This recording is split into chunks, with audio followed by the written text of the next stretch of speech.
జై శ్రీరామ్.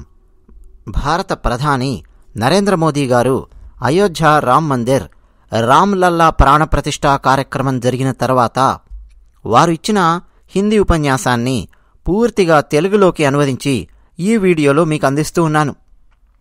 వీడియో నచ్చితే వెంటనే ఒక లైక్ కొట్టండి అని చెప్పి మేము అడుగుతూ ఉంటాం. ఖచ్చితంగా లైక్ కొట్టండి. ఈ వీడియోకు మీరు కొట్టే ప్రతి లైక్ ఆ రామునికి ఒక పుష్పం లాంటిది. ఎందుకంటే నరేంద్ర మోదీ గారు 11 రోజుల పాటు కఠినమైన ఉపవాసం ఉండి ఈ కార్యక్రమాన్ని అత్యంత భక్తి శ్రద్ధలతో నిర్వహించారు. మనం నరేంద్ర మోదీ గారికి చేయగలిగిందంటూ ఏమీ లేదు, ఆ రామునికి మనం చేయగలిగిందంటూ ఏమీ లేదు. మీ లైక్స్ ద్వారా, మీ కామెంట్స్ ద్వారా మీ ఉత్సాహాన్ని, ఆనందాన్ని మాకు ప్రకటించండి. మేం కూడా అందులో భాగస్థులం అవుతాం. ఇక నరేంద్ర మోదీ గారు హిందీలో ఇచ్చిన ఉపన్యాసాన్ని పూర్తిగా తెలుగులోకి అనువదిస్తూ ఉన్నాను. మా ఇతర అయోధ్య వీడియోస్ కూడా మా ఛానల్లో ఉన్నాయి, చూస్తారని చెప్పి ఆశిస్తూ ఉన్నాను. సియావర్ రామచంద్రకి జై, సియావర్ రామచంద్రకి జై. వేదిక మీద ఆసీనులైన గౌరవనీయులైన సాధువులు మరియు ఋషులు, సంత్ పురుషులు, ఇక్కడ ఉన్న రామభక్తులందరూ, అలాగే ప్రపంచంలోని ప్రతి మూలలో మాతో కనెక్ట్ అయ్యారు. మీ అందరికీ నా నమస్కారాలు. అందరికీ రామ్ రామ్. ఈరోజు మా రాముడు వచ్చాడు. శతాబ్దాల నిరీక్షణ తర్వాత మన రాముడు వచ్చాడు. శతాబ్దాల అపూర్వమైన సహనం, లెక్కలేనన్ని త్యాగాలు, తపస్సు, వీటన్నింటి తర్వాత మన శ్రీరాముడు వచ్చాడు. ఈ శుభ సందర్భంలో మీ అందరికీ మరియు దేశ ప్రజలందరికీ ఎన్నో ఎన్నో శుభాభినందనలు. పరమాత్మ చైతన్య సాక్షిగా గర్భాలయంలో మన ముందు ప్రత్యక్షమయ్యాడు. ఆ విషయం ఇక్కడ ప్రకటించడానికి నాకు చాలా చాలా ఆనందంగా ఉంది. చెప్పడానికి చాలా ఉంది, కానీ నా గొంతు మూగబోతోంది. నా శరీరం ఇంకా కంపిస్తూనే ఉంది. నా మనస్సు ఇంకా ఈ క్షణంలో ఒక రకమైన ఆనంద, ఆశ్చర్య అనుభూతులతో నిండిపోయి ఉంది. మా రాములల్లా ఇకపై డేరాలో నివసించడు. మా రాములల్లా ఇప్పుడు ఈ దివ్యమైన, భవ్యమైన ఆలయంలో నివసిస్తాడు. దేశంలో ఎక్కడ ఏం జరిగినా, ప్రపంచం నలుమూలలలో ఉన్న రామభక్తులు తప్పకుండా అనుభూతి చెందుతూ ఉంటారు అని నేను దృఢంగా విశ్వసిస్తూ ఉన్నాను. అంతేకాదు, అపారమైన విశ్వాసం నేను కలిగి ఉన్నాను. ఈ క్షణం అతీంద్రియమైనది. ఈ క్షణం అత్యంత పవిత్రమైనది. ఈ వాతావరణం, ఈ శక్తి, ఈ క్షణం శ్రీరాముడి ఆశీస్సులు మనందరిపై ఉన్నాయి. జనవరి 22, 2024 ఈనాటి ఈ సూర్యుడు అద్భుతమైన ప్రకాశాన్ని తీసుకొస్తున్నాడు. జనవరి 22, 2024 క్యాలెండర్లో రాసిన ఒక తేదీ కాదు. ఇది సరికొత్త కాలచక్రానికి మూలం.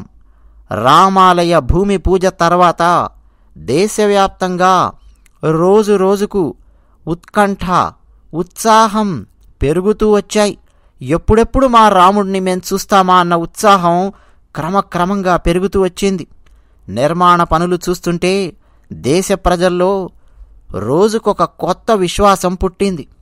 శతాబ్దాల ఆ సహనానికి వారసత్వంగా నేడు మనకు శ్రీరాముని ఆలయం లభించింది. బానిస మనస్తత్వాన్ని బద్దలు కొట్టి పైకి ఎదుగుతున్న దేశం మన భారతదేశం. గతం యొక్క ప్రతి కాటు నుంచి ధైర్యం పొంది ముందుకు దూసుకెళ్తున్న దేశం మన దేశం. ఇలా ఈరోజు ఇక్కడ ఒక కొత్త చరిత్ర సృష్టించబడింది. ఇప్పటి నుంచి 1000 సంవత్సరాల తర్వాత కూడా ప్రజలు ఈ తేదీ గురించి, ఈ క్షణం గురించి మాట్లాడుకుంటారు. సోదరులారా, మనం ఈ క్షణంలో జీవించడం ఎంత గొప్ప ఆశీర్వాదమో ఒక్కసారి ఆలోచించండి. ఇది ఈనాడు జరుగుతున్నది. 1000 ఏళ్ల తర్వాత కూడా మాట్లాడుకోబోయే ఈ తేదీ గురించి, ఈ క్షణం గురించి మనం ఈరోజు మాట్లాడుకోవడమే కాదు, ఈ క్షణంలో మనం ఉన్నాం. నేడు రోజులు, దిక్కులు, దూరం అన్నీ దైవత్వంతో నిండి ఉన్నాయి. ఈ సమయాలు సాధారణమైన సమయాలు కాదు, సాధారణమైన క్షణాలు కావు. ఇవి శాశ్వతమైన సిరాతో కాలచక్రంలో చెక్కబడిన చెరిగిపోని స్మృతి రేఖలు.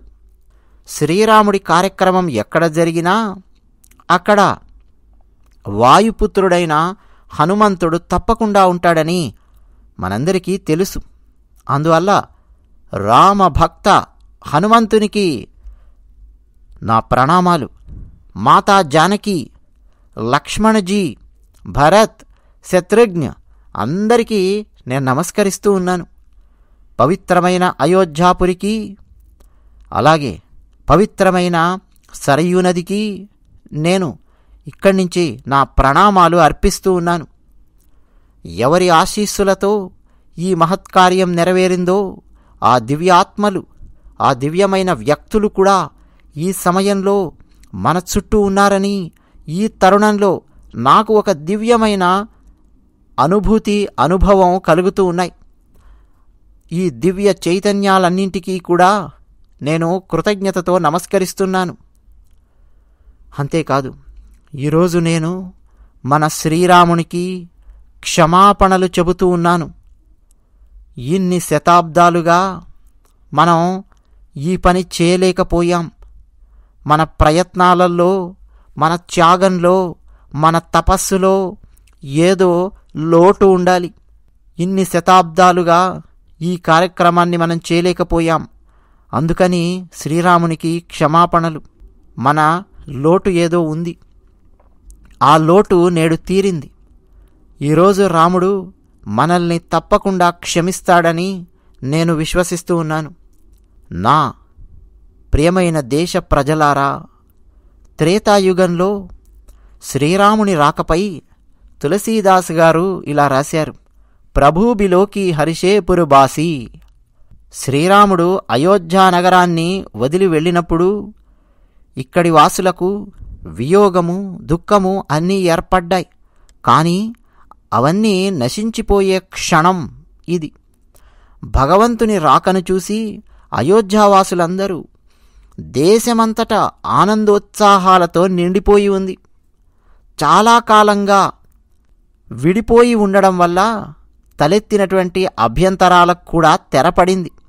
అప్పట్లో ఆ ఎడబాటు శ్రీరామునికి కేవలం 14 ఏళ్లు మాత్రమే. కానీ ఇప్పుడు ఎడబాటు భరించలేనంతగా ఉంది. ఆ యుగంలో 14 ఏళ్లే భరించలేనంత ఎడబాటుగా ఉంటే, ఈ యుగంలో అయోధ్య మరియు దేశ ప్రజలు 100 సంవత్సరాలుగా శ్రీరాముడి నుంచి, అయోధ్య రాముడి నుంచి విడిపోయి జీవిస్తూ ఉన్నారు. మన తరాలలో చాలామంది శ్రీరాముడి నుంచి విడిపోయి జీవిస్తున్నటువంటి పరిస్థితి ఏర్పడింది. అంటే మన రాముడు ఇక్కడ లేని పరిస్థితి. ఒకప్పుడు 14 ఏళ్ళు రాముని ఎడబాటుకు గురైతే, ఇప్పుడు 100 ఏళ్ల పాటు మనం ఎడబాటుకు గురయ్యాం. రామ రామ అని పరితపించాం. శ్రీరాముడు మన భారత రాజ్యాంగంలోని ఆ కాపీలో, మొట్టమొదటి కాపీలో ఉన్నాడు. కానీ ఆ రాజ్యాంగం అమలులోకి వచ్చిన తర్వాత కూడా శ్రీరాముని ఉనికిపై దశాబ్దాలుగా న్యాయ పోరాటం కొనసాగింది. న్యాయం తన గౌరవాన్ని కాపాడుకున్నందుకు భారత న్యాయ వ్యవస్థకు నా కృతజ్ఞతలు తెలియజేస్తూ ఉన్నాను. న్యాయానికి పర్యాయపదంగా ఉన్న శ్రీరాముడి ఆలయం కూడా న్యాయమైన పద్ధతిలో నిర్మించబడింది. మిత్రులారా, నేడు ప్రతి గ్రామంలో కీర్తన, సంకీర్తనలు ఏకకాలంలో జరుగుతున్నాయి. నేడు ఆలయాలలో ఉత్సవాలు, పరిశుభ్రతకు సంబంధించిన కార్యక్రమాలు నిర్వహిస్తున్నారు. దేశం మొత్తం ఈరోజు దీపావళిని జరుపుకుంటోంది. ఈరోజు సాయంత్రం ప్రతి ఇంట్లో రామజ్యోతి వెలిగించేందుకు సన్నాహాలు చేస్తున్నారు. నిన్న శ్రీరాముని ఆశీస్సులతో నేను ధనుష్కోడిలోని రామసేతు ప్రారంభ బిందువు అరిచల్ మునై వద్ద ఉన్నాను. శ్రీరాముడు సముద్రాన్ని దాటడానికి బయలుదేరిన క్షణం, కాలచక్రాన్ని మార్చిన ఆ క్షణం, ఆ భావోద్వేగ క్షణాన్ని అనుభూతి చెందడానికి నేనక్కడికి వెళ్ళాను. నా వినయపూర్వకమైన ప్రయత్నం చేశాను. అక్కడ పుష్పాలు ఉంచి పూజించాను. ఆ సమయంలో కాలచక్రం ఎలా మారిందో అదేవిధంగా కాలచక్రం మళ్ళీ మారి శుభ దిశలో పయనిస్తోంది అన్న విశ్వాసం నాలో ఏర్పడింది.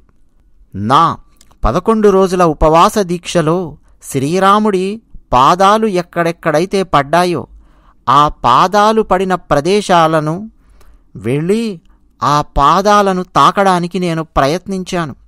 నాసిక్లోని పంచవటీ ధామమైన, కేరళలోని పవిత్రమైన త్రిప్రయార్ దేవాలయమైన, ఆంధ్రప్రదేశ్లోని లేపాక్షి అయినా, తమిళనాడులోని రామేశ్వరంలోని శ్రీ రామనాథస్వామి దేవాలయమైన, శ్రీరంగంలోని రంగనాథస్వామివారి దేవాలయమైన, ధనుష్కోడి అయినా ఈ పవిత్ర స్ఫూర్తిని పొందడం నా అదృష్టం.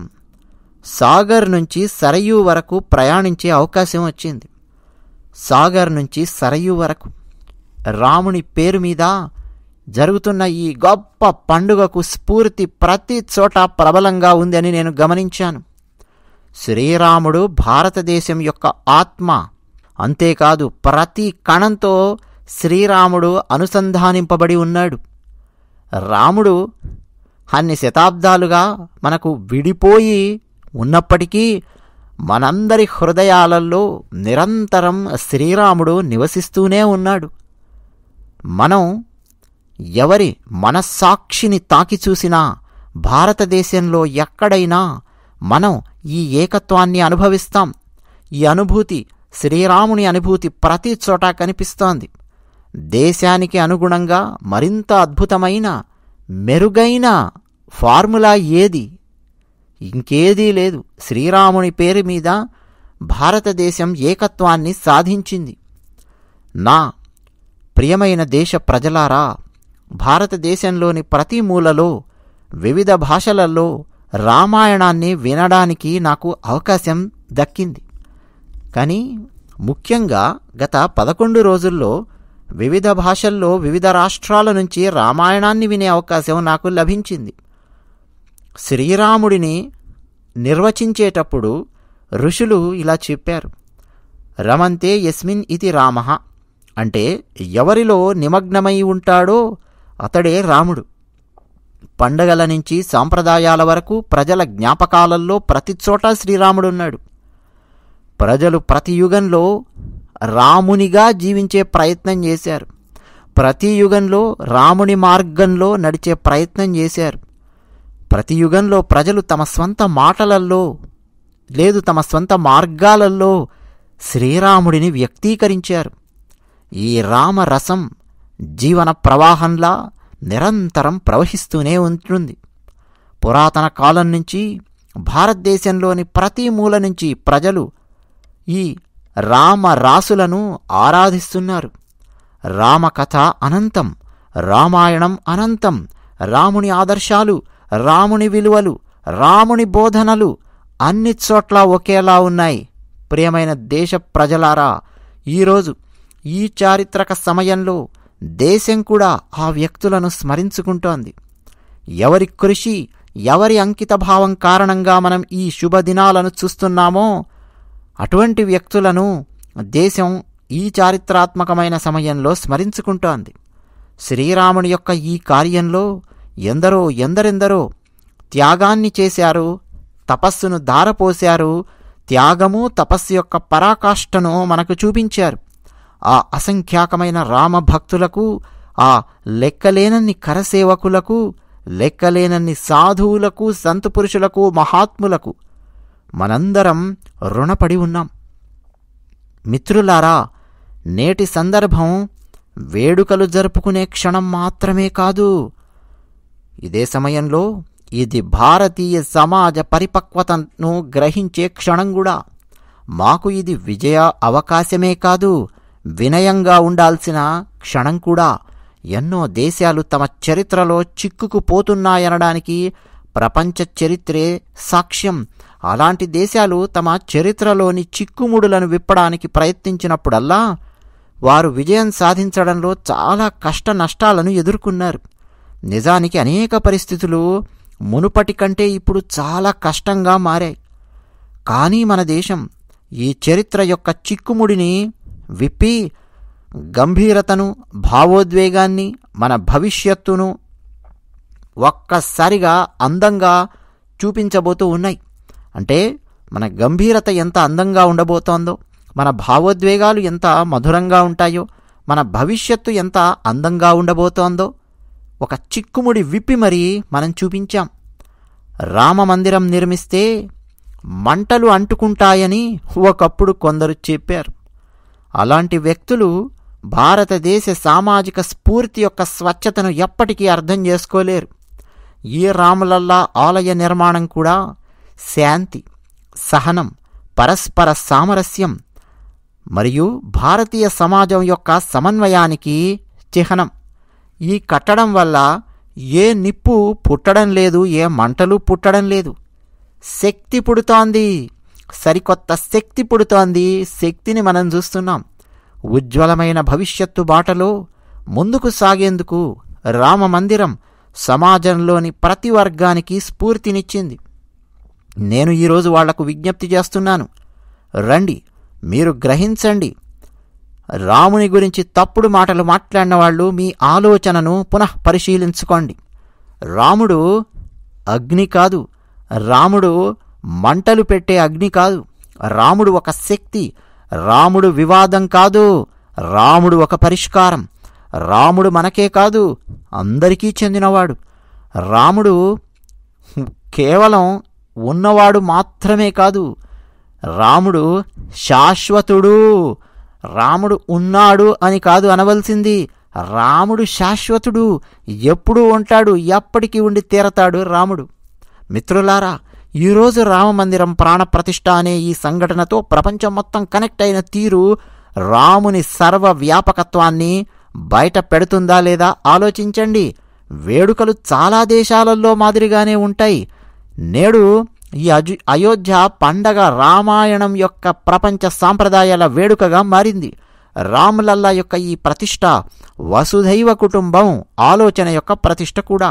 మిత్రులారా, ఈరోజు అయోధ్యలో శ్రీరాముని విగ్రహ రూపాన్ని మాత్రమే ప్రతిష్ఠించలేదు. శ్రీరాముని రూపంలో వ్యక్తమైన భారతీయ సంస్కృతిపై అచంచలమైన విశ్వాసానికి జీవనాధారం కూడా ఇదే. అది ఇక్కడ ప్రతిష్ఠించబడింది. ఇది మానవీయ విలువలు మరియు అత్యున్నత ఆదర్శాల స్వరూపం కూడా. ప్రపంచం మొత్తానికి ఈ విలువలు, ఈ ఆదర్శాలు నేడు అవసరం. సర్వే భవంతు సుఖినః. శతాబ్దాలుగా మనం ఈ తీర్మానాలను పునరావృతం చేస్తున్నాం.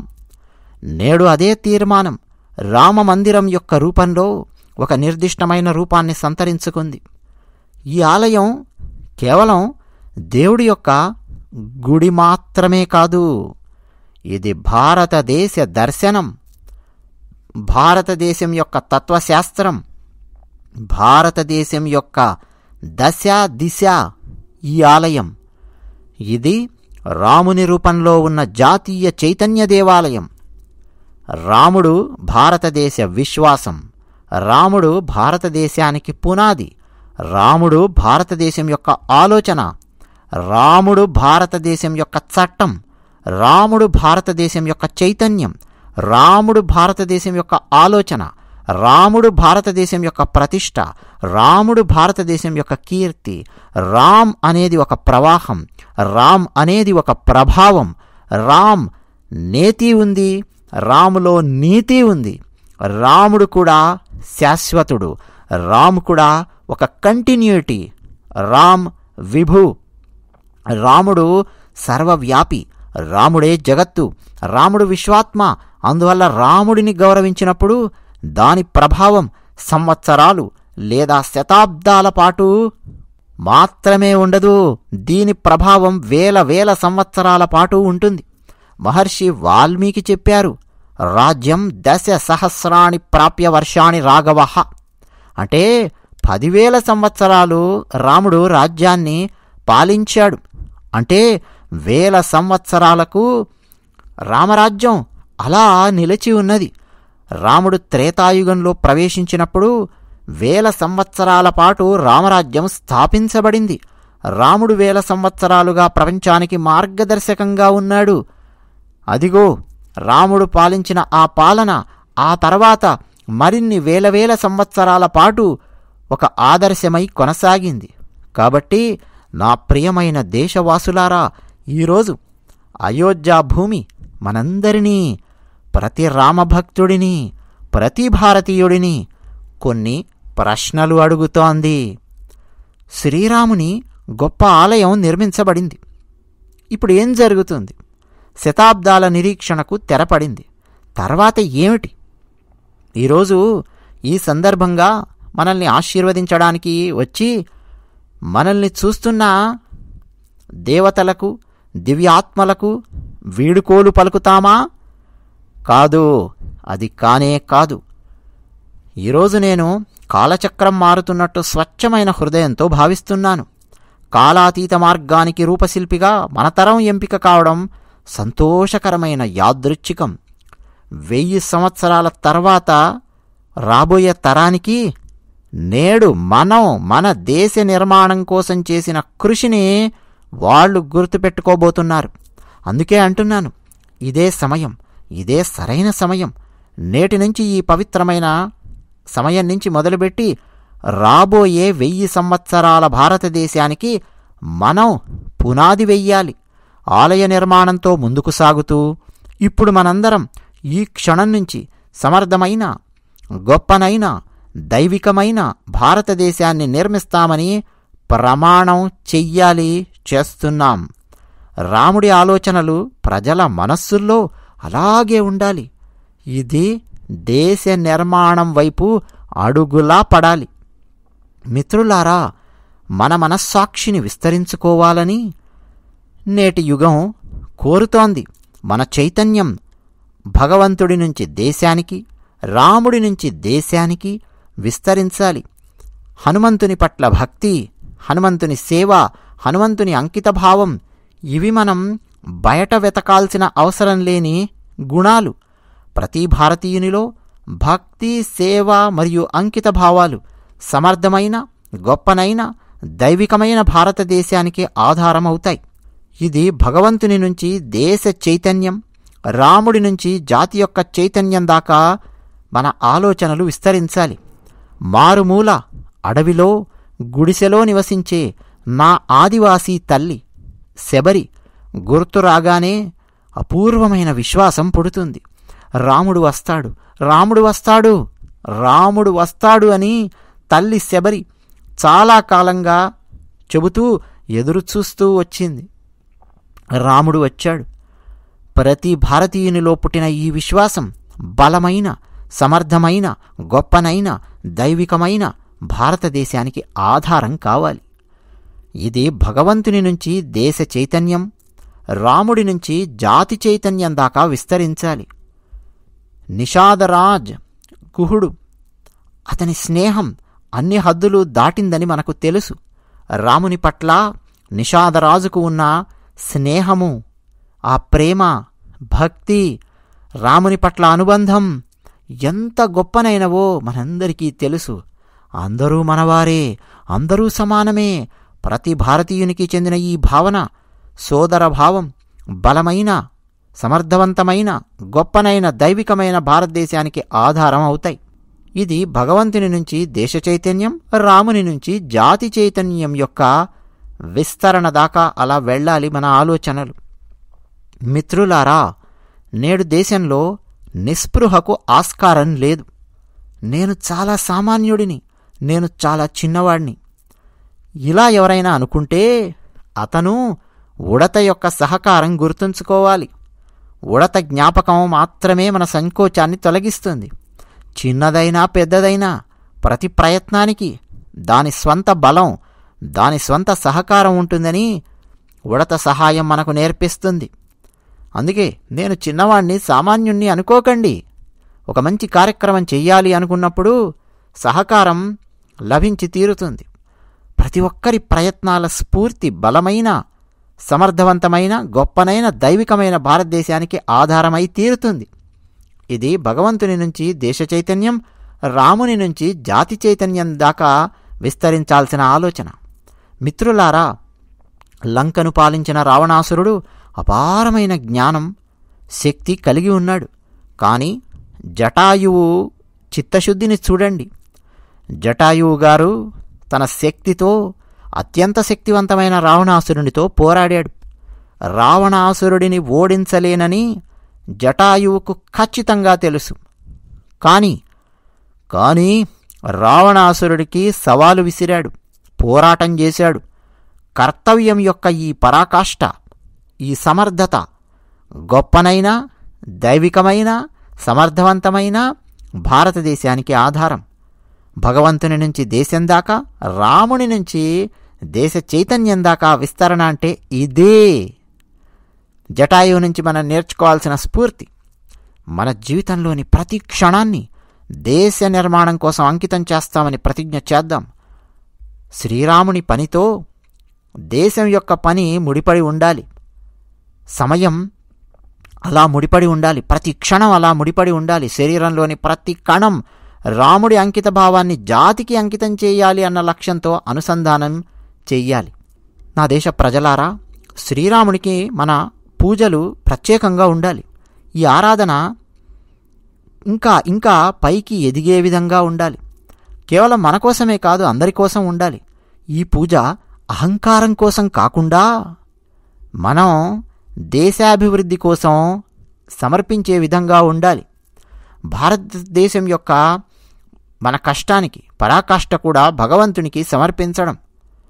మన దైనందిన శౌర్యాన్ని, ప్రయత్నాలను, అంకిత భావాన్ని శ్రీరామునికి అందించాలి. వీటితోనే మనం ప్రతిరోజు రాముణ్ణి పూజించాలి.